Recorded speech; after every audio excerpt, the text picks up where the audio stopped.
કુતિયાણાના સડાડિયા નજીક ખાનગી બસ પલટી જતા 12 મુસાફરોને ઈજા થઈ હતી, જેમાં 4ને સારવાર અર્થે પોરબંદર ખસેડવામાં આવ્યા છે.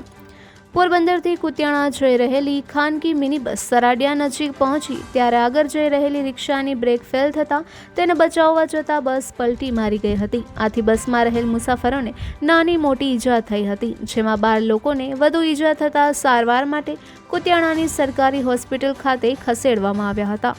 4 મુસાફરો દિનેશભાઈ પરબતભાઈ રાઠોડ, ભાનુબેન ભોજાભાઈ મકવાણા, જીવાભાઈ ખોટી સહિત 4 મુસાફરોને વધુ ઈજા હોવાથી સારવાર માટે પોરબંદરની સરકારી હોસ્પિટલે ખસેડવામાં આવ્યા હતા.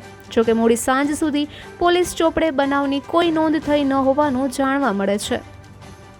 નિપુલ પોપટ, પોરબંદર ટાઈમ્સ.